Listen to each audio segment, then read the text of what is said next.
18 години од хеликоптерската несреќа кај Катлановско Блаце во која животите ги загубија 11 припадници на составот на воздухопловниот винг, кои се враќаа од мировната мисија Алтеа во Босна и Херцеговина.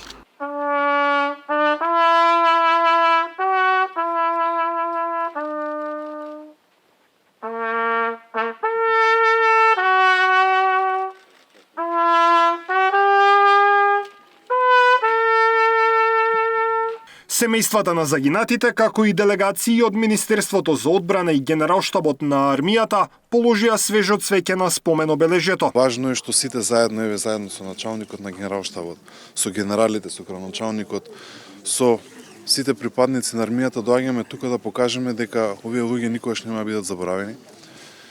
Тука се сите семејства каде што заеднички со нив одаваме почит и да покажеме дека овие мировници, овие луѓе се херои на Македонија.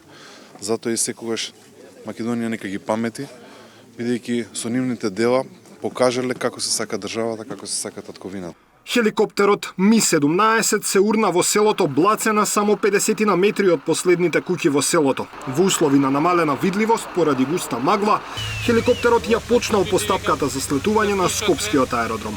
Нападот на армискиот хеликоптер му претходела и експлозија. Даниел Василев, Сител телевизија.